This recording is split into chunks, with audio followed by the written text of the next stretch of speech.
As melhores amigas. Luna e Melissa. Olha. Carinho aí, as duas.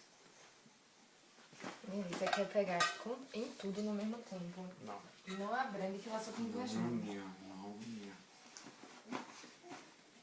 Melissa. Vem cá.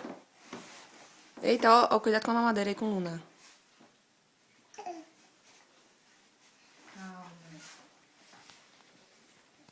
Essa cadeira tá da calor, hein?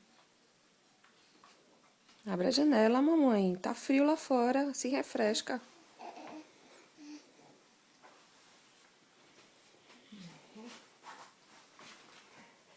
A gente tem que tirar esse cachorro perto dela, senão ela não se concentra mais.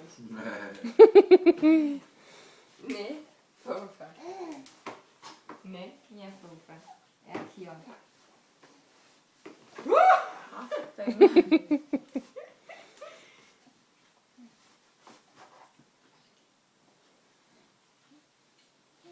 Tá vendo, Luninha? Tu vai ganhar um irmãozinho ou irmãzinha assim. Eu já não queria mais segurar. É. Deu preguiça agora, né? Deu.